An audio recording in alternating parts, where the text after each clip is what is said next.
পৰিৱেশ এনেকুৱা আপুনি এইবোৰ কি আৰম্ভ কৰিছে আপুনি জনা বুজা মানুহ আপোনাৰ কথা শুনিলে মানুহে কি বুলি ভাবিব বোলে দেউতাক আমি ভালদৰে চিকিৎসা নকৰি এনেকুৱা এটা পৰ্যায়লৈকে লৈ গ'লো বেয়া নাপাব মই সঁচা কথাই কৈছোঁ আপুনি আগতেও এবাৰ আমাৰ ঘৰলৈ আহি ঠিক এনেকুৱা এটা পৰিৱেশৰে সৃষ্টি কৰিছিল তেতিয়া কিন্তু মই ভদ্ৰতাৰ খাতিৰত আপোনাক একো কোৱা নাছিলোঁ কিন্তু আজিৰ পৰিৱেশ সম্পূৰ্ণ বেলেগ আৰে আপোনালোকে মোৰ কথাত ইমান চিৰিয়াছ কিয় হৈছে চৌধুৰীদেৱ ঢুকাইছে আপোনালোকে আনন্দহে কৰিব লাগে দেউতা ঢুকাইছে আৰু আমি আনন্দ কৰিব লাগে অঁ আপোনাৰ প্ৰব্লেমটো তাৰমানে এতিয়া হৈছে আপুনি কি ক'ব খুজিছে চাওক আপোনালোকৰ ভতিজা আৰু মোৰ ছোৱালীয়ে ইমান দিনে এটা অবৈধ সম্পৰ্ক ৰক্ষা কৰি আহিছে এই কথা আপোনালোকেও জানে আমিও জানো চৌধুৰীদেৱে এই সম্পৰ্কটো মানি লোৱা নাছিল সেই সম্পৰ্কটোৰ কাৰণেই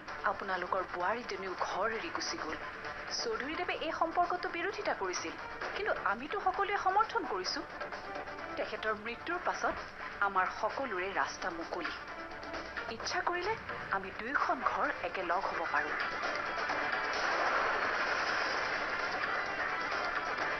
আণ্টি আজি অন্তত আপুনি বৰ্ণ তুমি লাজ কৰিছা কিয় মই আজি তোমাক 15 দিনমান আগতে এষাৰ কথা কৈছিলোঁ তোমাৰ নিশ্চয় মনত আছে কৈছিলোঁ এই 15টা দিনত তোমাৰ জীৱনে নতুন গতি ল'ব তোমাৰ জীৱনটো বেলেগকৈ আৰম্ভ হ'ব মোৰ কথাষাৰ মিলিলেনে বাৰু এতিয়া আৰু বেলেগ কথা নাই সকাম যাওক তাৰ পাছতে মই মোৰ ছোৱালীজনীক বিয়া দিম বৰ্ণভলৈ এজনীয়ে ছোৱালী তাই সুখী হ'লেই হ'ল আপোনালোকেও সাজু হওক ময়ো টেকেলি ধৰিবলৈ আয়তীৰ লগত পানী তুলিবলৈ সাজু মোৰ ছোৱালীজনীৰ বয়সৰ কথা আছে বেছি দেৰিলৈ ৰৈ নাথাকিব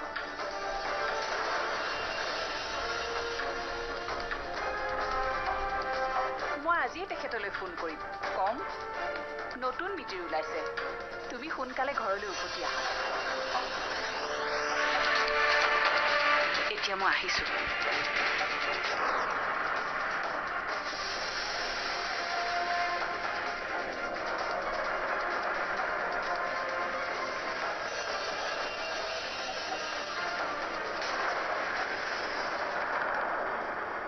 তুমি বিজনেছৰ কামত দিল্লী গৈছিলা মই তোমাক ফোন কৰি ঘৰৰ কথাবোৰ কৈ থাকিবলৈ ভাল নালাগিল মই তোমাক বুজি পাওঁ তোমাক এনিটাইম ফোন কৰি ঘৰৰ কথাবোৰ কৈ থাকিলে তুমি কি ৰিয়েক্ট কৰিবা সেয়া ভাবিয়ে মই তোমাক কথাবোৰ ক'ব নোৱাৰিলোঁ কিন্তু মহাজনী চাইকিয়াট্ৰিষ্টগৰাকীয়ে মাক সুস্থ বুলিয়েই কৈছে মায়ে সুস্থ হোৱাৰ পাছত যিবোৰ ঘটনা কৰিছে তুমি শুনিলে আচৰিত হ'বা মই নজনাকৈ থানালৈ যোৱাৰ কথাটো গম পাইছাই প্ৰণৱৰ ঘৰলৈ যোৱাৰ কথাটোও মই তোমাক কৈছোঁ মুঠতে মাৰ যি ইচ্ছা যায় তাকেই কৰিছে এই ঘৰখনৰ এগেইনষ্টত যাবলৈ যি কৰিব লাগে মায়ে সকলো কৰিবলৈ ৰাজি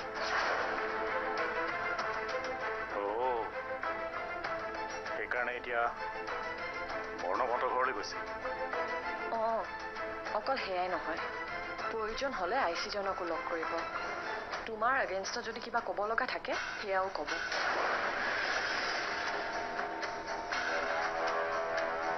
দেউতা সকলোতকৈ ডাঙৰ কথা মই তোমাক কোৱাই নাই যিটো শুনিলে তুমি আচৰিত হ'বা কি কথা মায়ে সেই আইচিজনক এইটোও কৈছে যে তুমিয়ে হেনো মাক কিডনেপ কৰি থৈছিলা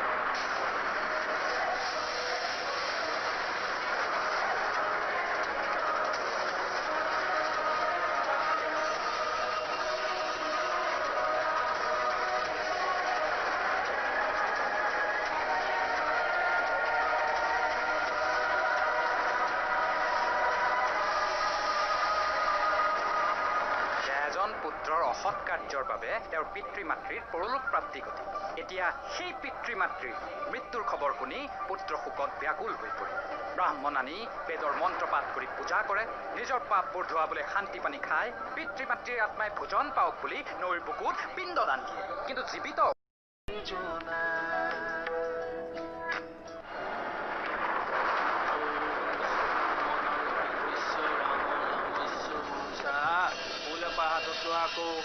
আকৌ সেৱা কৰা হাতযোৰ কৰি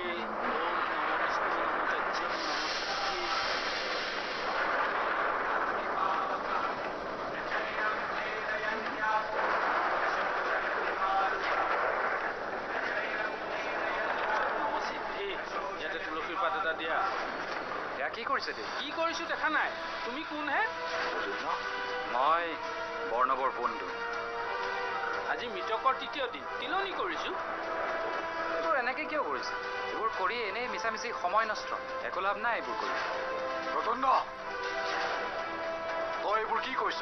এই যে মৃতকৰ নামত তিলনি কৰিছে, আপুনি মন্ত্ৰপাঠ কৰিছে আৰু তাৰ লগে লগে বৰ্ণৱে ইয়াক আওৰাই গৈছে। ইয়াৰ অৰ্থ কি? এনেধৰণৰ কাৰ্য মানুহে কিয় কৰে? মোক অকণমান ভালদৰে বুজাই দিব পাৰিব নেকি? তুমি নাস্তিক যেন পাইছো, পূজা মন্ত্ৰ বিশ্বাস নকৰা? নাই, তেনেকুৱা নহয়, বিশ্বাস কৰোঁ। চোৱা বাপু, এই শুভ কৰ্মত বাধা দিব নাপায়। শুভ কৰ্মত বাধা দিলে আত্মাই সদ্গতি লাভ নকৰে। তাৰমানে আপুনি এই পূজা পাঠ কিয় কৰিছে সেয়া নাজানে? চোৱা বাপু, মন্ত্ৰ পাঠ কৰাৰ এটা নিৰ্দিষ্ট উদ্দেশ্য আছে। আত্মাৰ পবিত্ৰ শুদ্ধিৰ কাৰণে মন্ত্ৰ পাঠ কৰা হয় আৰু জ্ঞাতি কুটুম্বক শান্তি পানী খাবলৈ দিয়া হয়।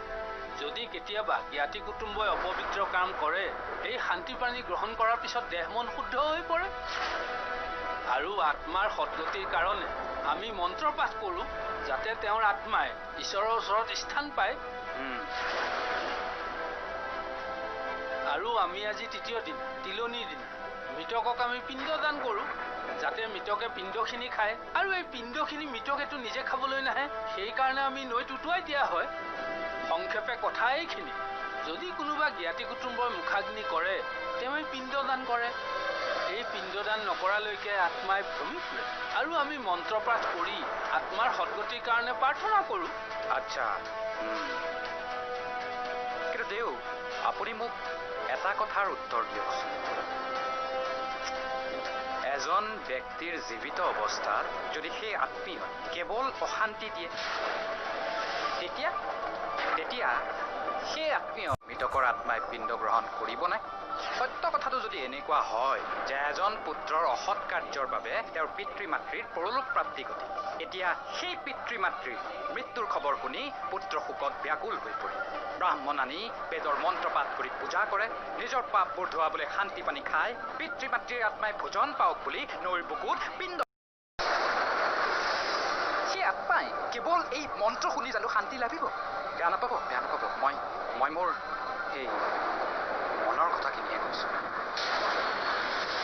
দেউতা, কোৱা মাজনী। মোৰ তোমাক সুধিব লগা কথাটো হ'ল, তুমি কি মাক সঁচাকৈ কিডনেপ কৰিছিলা? তুমি এইবোৰ কথা বিশ্বাস কৰিছা?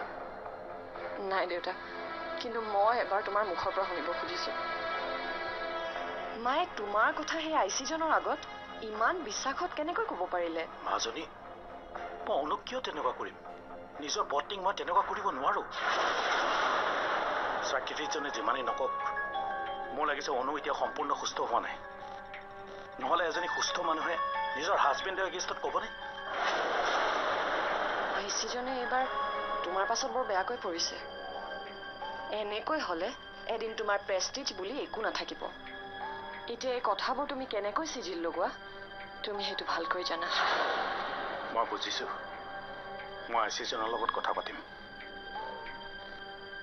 মই অকণমান ওলাই যাওঁ, সোনকালে আহিম, সৰু কাম এটা আছে। ঠিক আছে, যোৱা।